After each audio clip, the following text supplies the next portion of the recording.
প্রথমে আমি যাব আরিফিন ভাইয়ের কাছে, এবং আরিফিন ভাই আপনার পুরো নামটা একটু বলবেন এবং কোথা থেকে আপনি এসেছেন যদি একটু প্লিজ বলতেন। আমার নাম মোহাম্মদ সাইফুল আরিফিন, আমি এইচএসবিসি ব্যাংকে ইন্টারনাল অডিট ডিপার্টমেন্টে আছি। ওকে, তা আমরা সরাসরি ঘটনায় চলে যাই।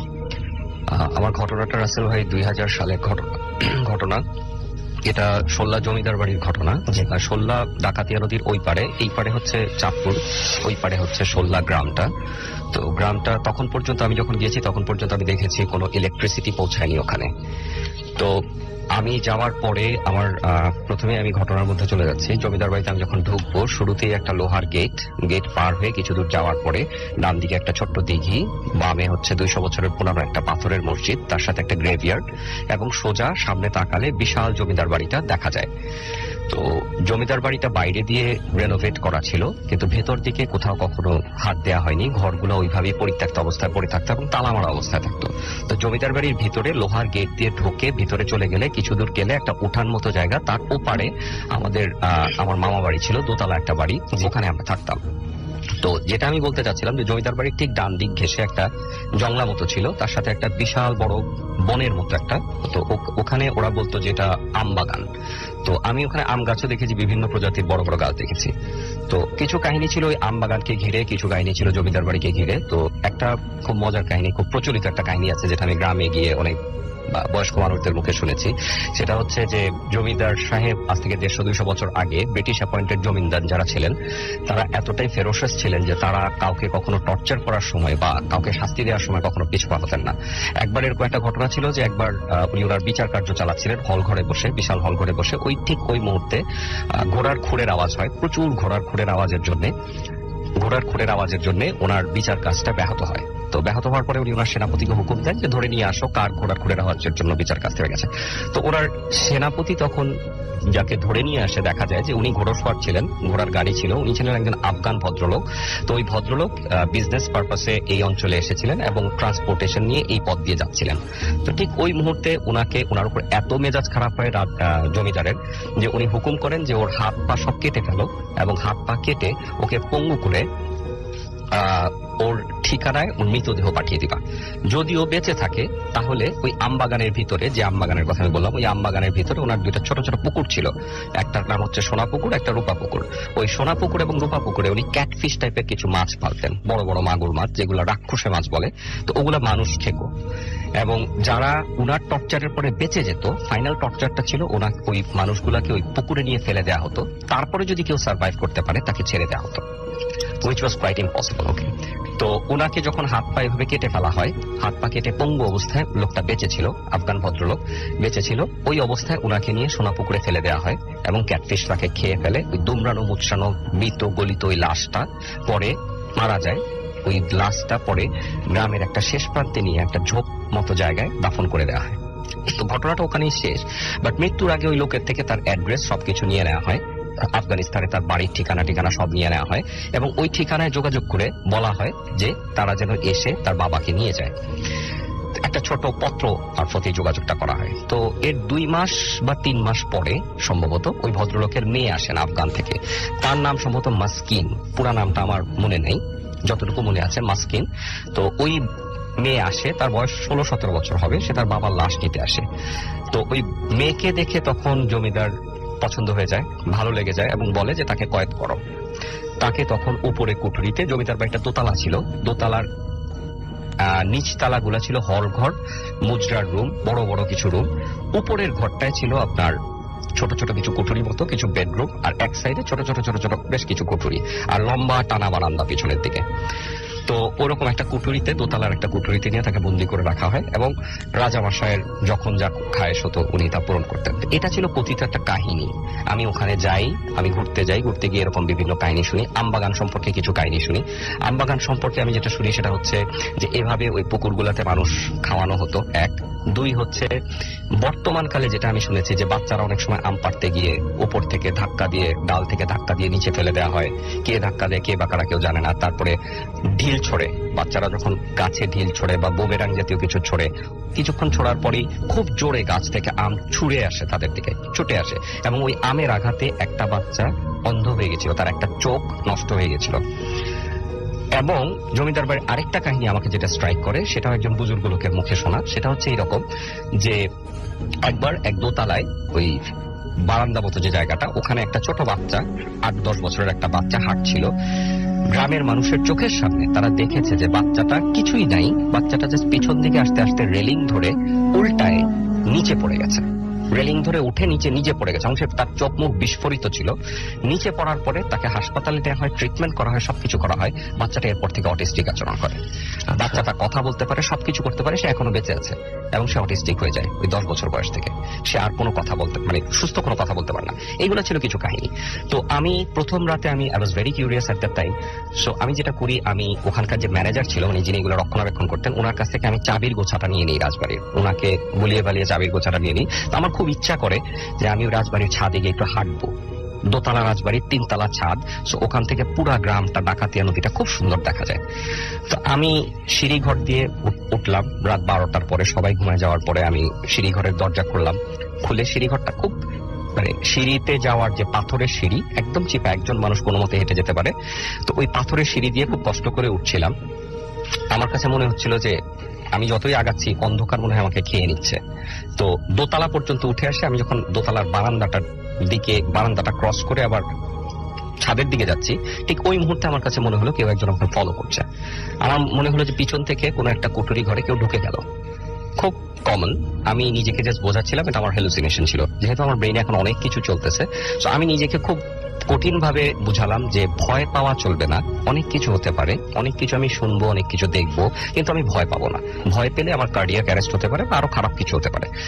তো আমি যেটা করলাম, আমি জাস্ট ভ্রুক্ষেপহীন ভাবে উঠে গেলাম। যখন আমি একেবারে ছাদের কাছাকাছি চলে আসছি, আমি দেখলাম জাস্ট দোতলা দিয়ে একটা নুপুরের আওয়াজ ঝুনঝুন করে কিছুক্ষণ হয়ে জাস্ট দৌড়ে চলে গেল। আমি ছাদের দরজা খুললাম, চাবি দিয়ে দরজা খুললাম, ছাদে গেলাম। ছাদে গিয়ে কিছুক্ষণ হাঁটলাম। বিশ্বাস করেন আমার ওই মুহূর্তে প্রচন্ড ভালো লেগেছে। ডাকাতিয়া নদীটা আমি দেখতে পেয়েছি, খুব সুন্দর। তো পূর্ণিমা ছিল না, তবে চাঁদের আলো ছিল, আবছা আলো আধারি ছিল। ওই মুহূর্তে আমি হয়তো কিছুটা আমি নিজেকে হারিয়ে ফেলেছিলাম, সৌন্দর্যের কারণেই হোক। ওই মুহূর্তে লোহার গেটের আওয়াজে, ছাদের যে গেটটা করে একটা আওয়াজ হলো, লোহার গেটটা বন্ধ হয়ে গেল আস্তে করে, এবং আমি ঘুরে তাকায় কাউকে দেখতে পেলাম না। আমি দেখলাম যে জাস্ট লোহার গেটটা টান দিয়ে বন্ধ করা হয়েছে। আমি আগায় যাওয়ার চেষ্টা করতেছি ছাদের গেটের দিকে, তখন আমার পা ভারী হয়ে আসছিল, চোখ মুখ ভারী হয়ে আসছিল, আমার চোখে প্রচন্ড ঘুম, এবং আমি বুঝতে পারছি যে আমি হাঁটতে পারছি না, প্যারালাইজড ফিল করছি। ওই মুহূর্তে আমি জাস্ট ছাদের কার্নিশ মতো একটা জায়গায় এসে জাস্ট উঁচু মতো একটা জায়গায় বসলাম। বসে একটু কাত হলাম। কাত হয়ে আমি ফিল করতেছি যে আমি কি করতেছি। আমার ব্রেন টোটালি সচল। আমি বুঝতেছি যে আমি রাজবাড়ির ছাদে ঘুমায় যাচ্ছি, বাট আমি উঠতে পারতেছি না। আমার শরীর আমার কন্ট্রোলে ছিল না।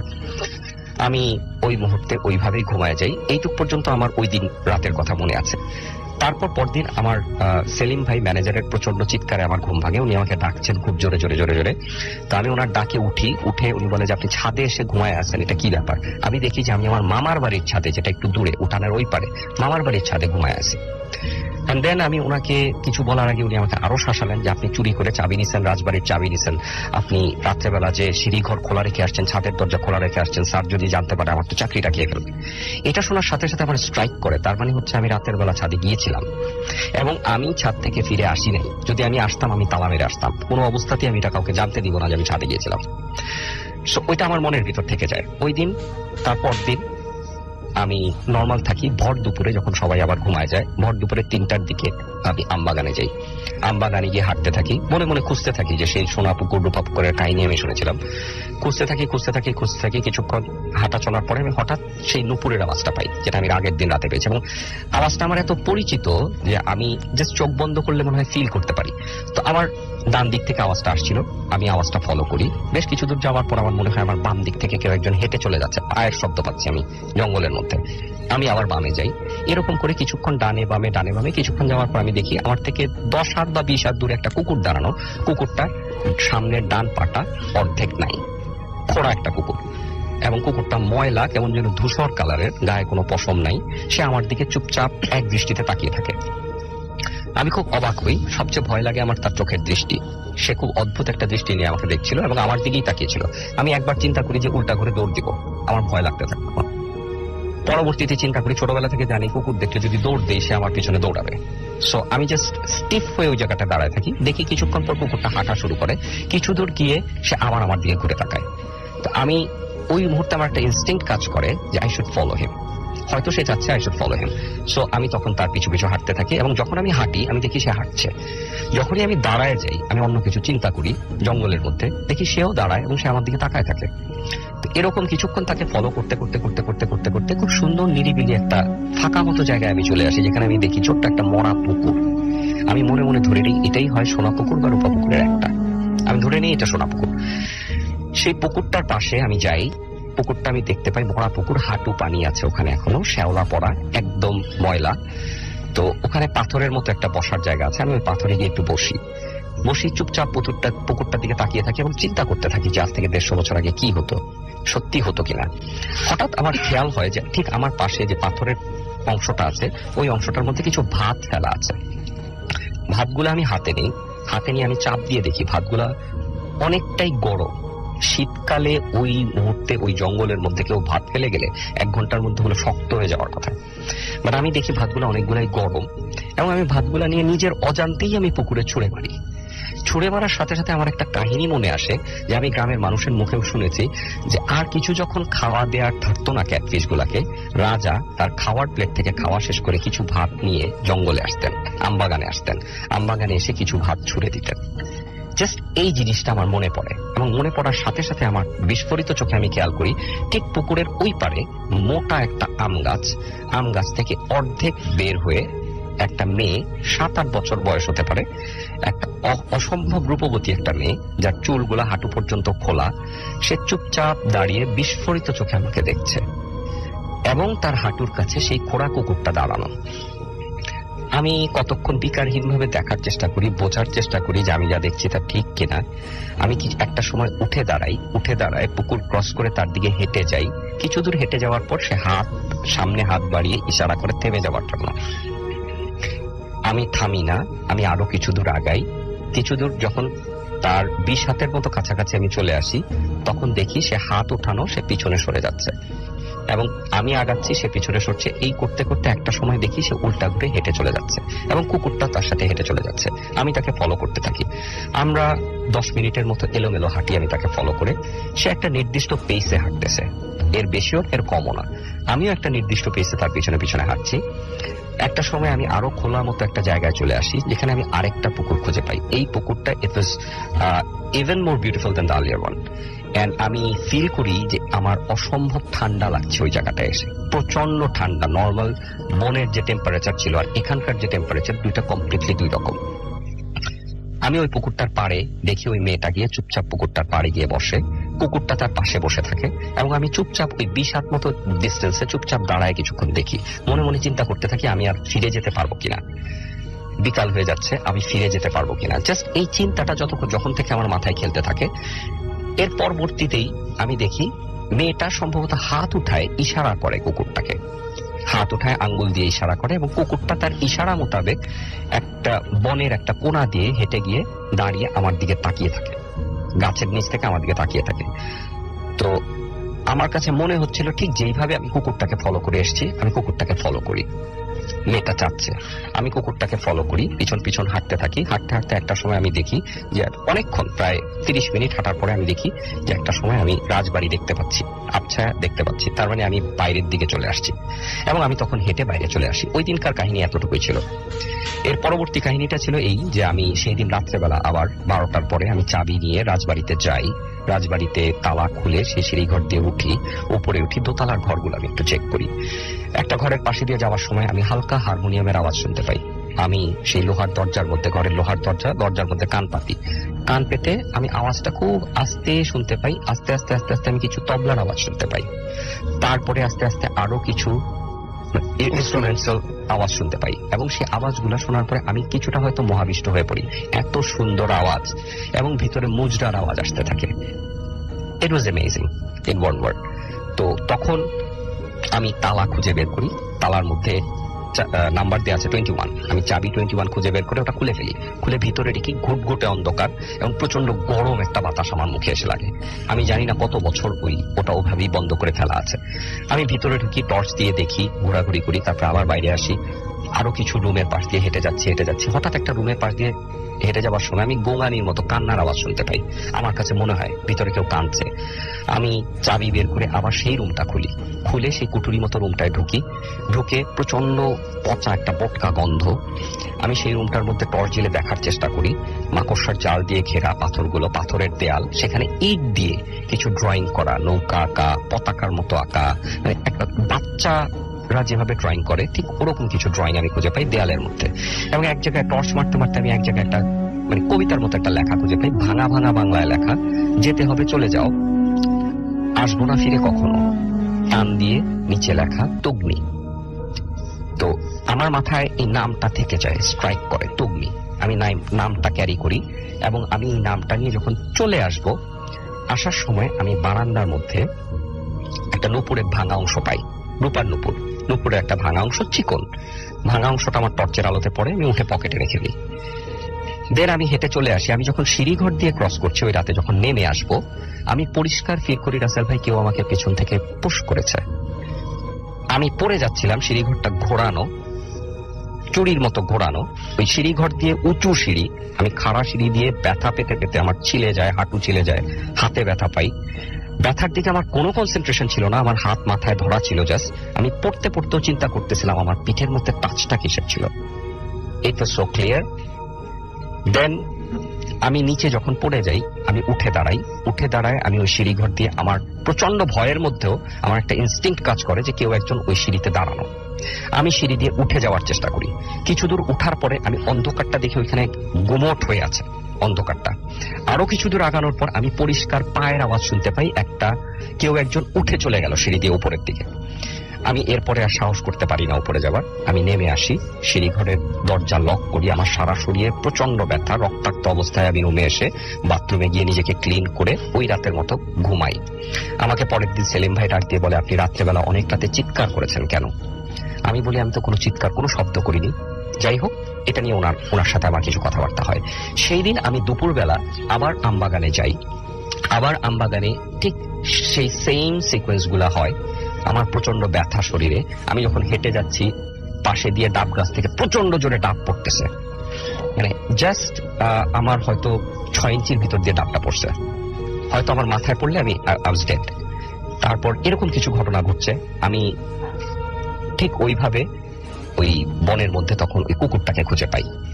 কুকুরটা আবারও আমাকে পথ দেখায় নিয়ে যায় এবং আমি তাকে ফলো করে ওই পুকুরের কাছে চলে যাই। প্রথম পুকুরটার কাছে চলে যাই, পুকুরের পাড়ে বসি, কিছুক্ষণ বসে থাকি। আমি দেখি সেই আম গাছটার আড়াল থেকে মেয়েটা আমাকে দেখছে। দ্বিতীয় দিনেও ঠিক একইভাবে সে আমার দিকে তাকিয়ে আছে এবং তার চোখের মধ্যে কেমন যেন একটা ঘৃণা এবং একটা বিচলিত ভাব। আমার দিকে সে এক দৃষ্টিতে তাকিয়ে আছে। আমি কিছু বলি না। আমার হঠাৎ স্ট্রাইক করে নামটা তগ্নি। আমি চিৎকার দিয়ে ডাকি, তগ্নি শোনো। সে প্রচন্ড বিস্ফোরিত চোখে 2 পা পিছনে চলে যায় এবং 2 হাত তুলে আমাকে বাধা দেয়। আমি বলি, তগ্নি, আমি তোমাকে আঘাত করব না, ব্যথা দিব না, তুমি আমার সাথে একটু কথা বলো।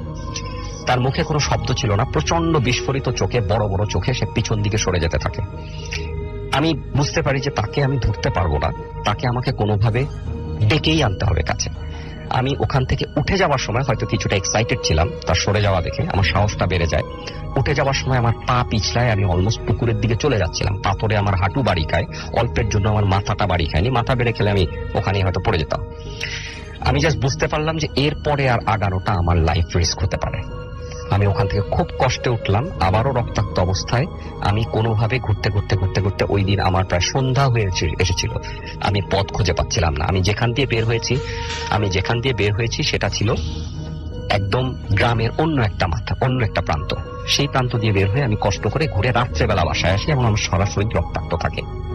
দেন ওই দিন রাতে আমি আমার মনসুর নানা, যিনি অনেক বয়স্ক ছিলেন, আমি ওনার কাছে জানতে চাই যে নানা, তগ্নি নামে আপনি কাউকে চেনেন কিনা। হঠাৎ এই নামটা শুনে নানা একদম স্ট্রাইকিং, মানে শকিং দৃষ্টিতে আমার দিকে তাকিয়ে থাকে। তুমি কোথায় পেয়েছো, কেন জিজ্ঞেস করছো? ভালো কথা। আমি নানাকে ফোর্স করতে থাকি যে নানা, আমাকে তগ্নি সম্পর্কে কিছু বলেন, আমি নিশ্চয়ই কিছু জানতে পেরেছি। নানা যে কাহিনীটা বলে এটা ছিল এইরকম, যেই কাহিনীটা আমি একটু আগে বলেছি, যে আফগান ভদ্রলোককে যখন এনে মেরে ফেলে, ক্যাটফিশ দিয়ে তার লাশ খাইয়ে দেয়, এবং তার মেয়েকে রাজামশাইয়ের ভালো লেগে যায়। তার মেয়ের সাথে অনেকদিন শারীরিক সম্পর্ক থাকার পরে তার মেয়ে একটা ছোট্ট বাচ্চা শিশু প্রসব করে। কন্যা শিশু। সেই বাচ্চাটা এই রাজবাড়িতেই বড় হতে থাকে একটা কুঠুরির মধ্যে বন্দী অবস্থায়। শুধু তার মার সাথে তাকে দেখা করতে দেওয়া হতো 2 বেলা, এছাড়া আর কারোর সাথে তার কোনো কানেকশন ছিল না। এবং ওই মেয়েটার নাম রাখা হয় তগ্নি। এবং ওই মেয়েটাকে তার মা কিছু অক্ষর জ্ঞান দেয়।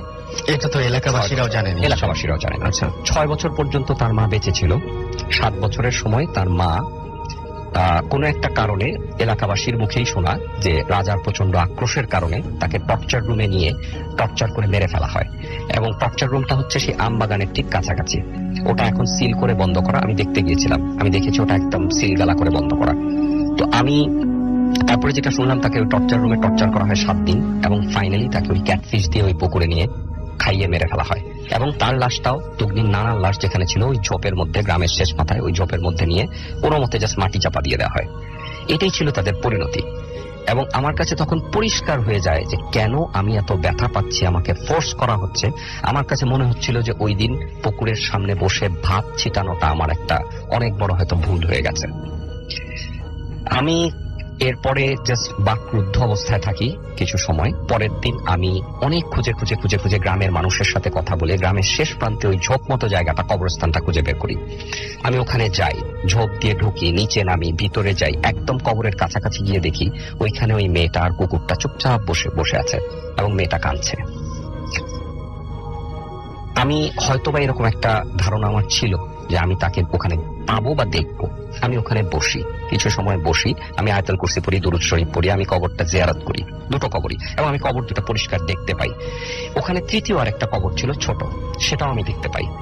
আমি প্রত্যেকটা কবর জিয়ারত করি। আমি অনেকক্ষণ, আমার প্রচন্ড কষ্ট হচ্ছিল তখন মেয়েটার জন্য। আমার কাছে মনে হচ্ছিল যে সে আমাকে যতই আঘাত করুক, আমার খুব ইচ্ছা হচ্ছিল আমি যদি একটু তাকে ধরে আদর করে দিতে পারতাম, মাথায় একটু হাত বুলিয়ে দিতে পারতাম, বা অ্যাটলিস্ট তার জন্য আমি কিছু করতে পারতাম। আমার পক্ষে কিছু করা সম্ভব ছিল না। আমি জাস্ট কিছুক্ষণ, আমার চোখ দিয়ে পানি পড়লো চুপচাপ। আমি উঠে চলে আসছিলাম, বিকাল হয়ে সন্ধ্যা হয়ে যাচ্ছিল। উঠে চলে আসার সময় আমি একবার তার দিকে পিছন ফিরে তাকালাম, দেখলাম সে হাত দিয়ে আমাকে ইশারা করছে এবং তার হাতটা আমার দিকে ওয়েভ করা। এবং আমি চুপচাপ তার দিকে দেখে আমার চোখ দিয়ে প্রচন্ড পানি আসতেছিল, আমি নিজেকে ধরে রাখতে পারতেছিলাম মেয়েটাকে দেখে। আমি উঠে চলে আসলাম। ওই দিনের মতো আমি উঠে চলে আসি। ঠিক এই ইনসিডেন্টটার পর থেকে, এই কবরটা জিয়ারত করার পর থেকে, এরপরে কিছু কুইক ঘটনা ঘটে গেছে 2 দিনে। আমি যখন ছাদে পায়চারি করতাম বিকালবেলা, ওয়াকম্যান কানে থাকতো, আমার গান শুনতাম আর ডাকাতিয়া নদী দেখতাম রাজবাড়ির ছাদে, খুব সুন্দর লাগতো। রাজবাড়ির ছাদের ডান দিকটা ছিল ভাঙা, পাঁচিলটা ভাঙা, তো ওখানটা খোলা ছিল, ওখান দিয়ে একদম নিচে পড়ে যাওয়ার ইয়ে ছিল। আমি গান শুনছি, এক মনে ডাকাতিয়া নদী দেখছি, ধার ধরে হাঁটতেছি। হঠাৎ অনেকক্ষণ হাঁটার পরে বিকালবেলা একটা সময় আমি পিছন ফিরে, আমি জাস্ট নিজের অবস্থানটা দেখার জন্য আমি নিজের পায়ের দিকে তাকালাম। দেখলাম আমার ডান পায়ের নিচে কোনো ছাদ ছিল না, এবং আমি অলমোস্ট ওই ভাঙা পাঁচিল দিয়ে বাইরে চলে আসছি। বাট আমি নিচে পড়ে যাইনি, আমার পাটা কোনো কিছুতে আটকে আছে। আমার প্রচন্ড ভয় লাগে, আমি দৌড় দিবার চিন্তা করেও দাঁড়িয়ে পড়ি এবং ডান পায়ে একটু প্রেস করে দেখি যে আমি পড়ে যাচ্ছি কিনা। আমি দেখলাম আমি পড়ে যাইনি। দেন যেটা হলো, আমার মনের মধ্যে তখন একটা খেয়াল আসলো যে আমি একটা ঘটনা শুনেছি আমবাগানে, যে বাচ্চারা ঢিল মারলে আম ছুঁড়ে মারে, কিছু বাচ্চা অন্ধ হয়ে গিয়েছে। আমি ওই আমবাগানে যাই, ওই দিন বিকালবেলা আমবাগানে যাই, এবং ঠিক একইভাবে কিছু আম গাছ দেখে একদম ভিতরের দিকে গভীর বড় বড় কিছু আম গাছ দেখে ঢিল মারতে থাকি, প্রচন্ড জোরে জোরে আমের দিকে ঢিল মারতে থাকি। তো আমার কিছুই হয় না, আমি ফিরে আসতে থাকি।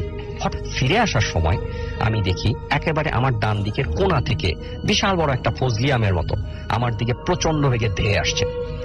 যখন ধেয়ে আসছে, আমি জাস্ট রিফ্লেক্স করার টাইমটা পাইনি, তার আগে আমি দেখলাম 1 হাতের মতো এসে আমটা নিচে পড়ে গেছে এবং আমার গায়ে টাচ পর্যন্ত হয়নি। এরকম কিছু ঘটনা ঘটছিল আমার সাথে, যে আমি বুঝতে পারছিলাম যে কিছু একটা আমাকে প্রোটেক্ট করছে। ওই অবস্থায় আমি যখন চলে আসছি, যেই আম গাছটার নিচে মেয়েটাকে আমি প্রথম দেখতে পাই সোনাপুকুরের কাছে, সেই আম গাছটার নিচে দিয়ে আমি যখন হেঁটে চলে আসছি, তখন আমি দেখলাম একটা কাগজ, ছেঁড়া কাগজের টুকরা। আমি কাগজের টুকরাটা ওঠাই, কাগজের টুকরাটার মধ্যে কবিতার সেই প্রথম 2টো লাইন লেখা, চলে যেতে হবে চলে যাও, বাকি অংশটা ছেঁড়া, ওখানে নাই। আমি তাড়াতাড়ি ওই কাগজটা বোটে আমার পকেটে নিয়ে চলে আসি। আমার পকেটে সেই নূপুরের ভাঙা অংশটা, কাগজের ভাঙা ছেঁড়া অংশটা থেকে যায়। আমি চলে আসি রাজবাড়িতে। আমার পরে প্রচন্ড জ্বর আসে এবং পরের দিন আমরা চলে আসবো ওখান থেকে। যখন আমি চলে আসতে থাকি, আমি আর মামা ড্রাইভ করছিলেন, হাইওয়ে দিয়ে আসছি, 16 হাইওয়ে। আমি জাস্ট আমার 30 ফিট দূরে দেখতে পাই মেয়েটা দাঁড়ানো হাইওয়েতে, মেয়েটা দাঁড়ানো, তার হাত ওয়েভ করা, হাঁটুর কাছে কুকুরটা দাঁড়ানো।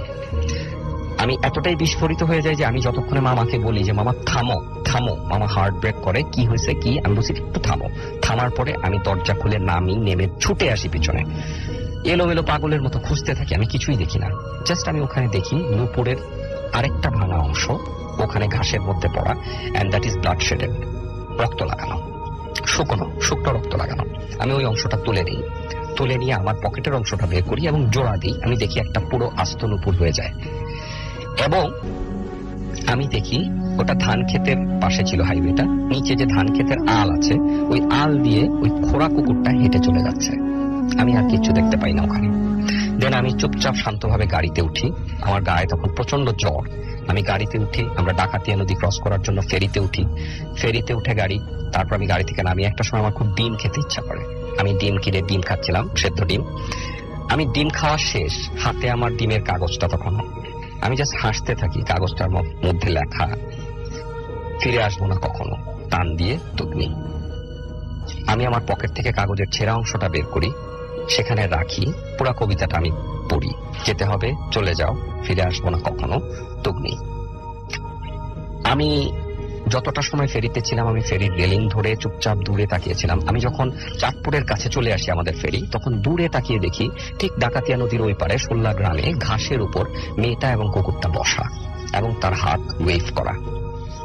আমার কাছে তখন এই দৃশ্যটা এতই পরিচিত ছিল এবং এতটাই নোন ছিল যে আমি চুপচাপ এসে গাড়িতে উঠে যাই এবং আমি গাড়িতে ওঠার আগে সেই কাগজটা নূপুর দিয়ে পেঁচিয়ে আমি ডাকাতিয়া নদীতে ছুঁড়ে ফেলে দিই। হয়তো ওই মুহূর্তে আমি স্মৃতিটাকে আর ক্যারি করতে চাচ্ছিলাম না বা আমার ভয় লাগছিল। আমি ডাকাতিয়া নদীতে ছুঁড়ে ফেলে দিই এবং আমি গাড়িতে এসে চুপচাপ বসে পড়ি এবং চলে আসি। আপনাকে অনেক ধন্যবাদ। অনেক লম্বা একটা ঘটনা শুনলাম আমরা, বাট ইন্টারেস্টিং।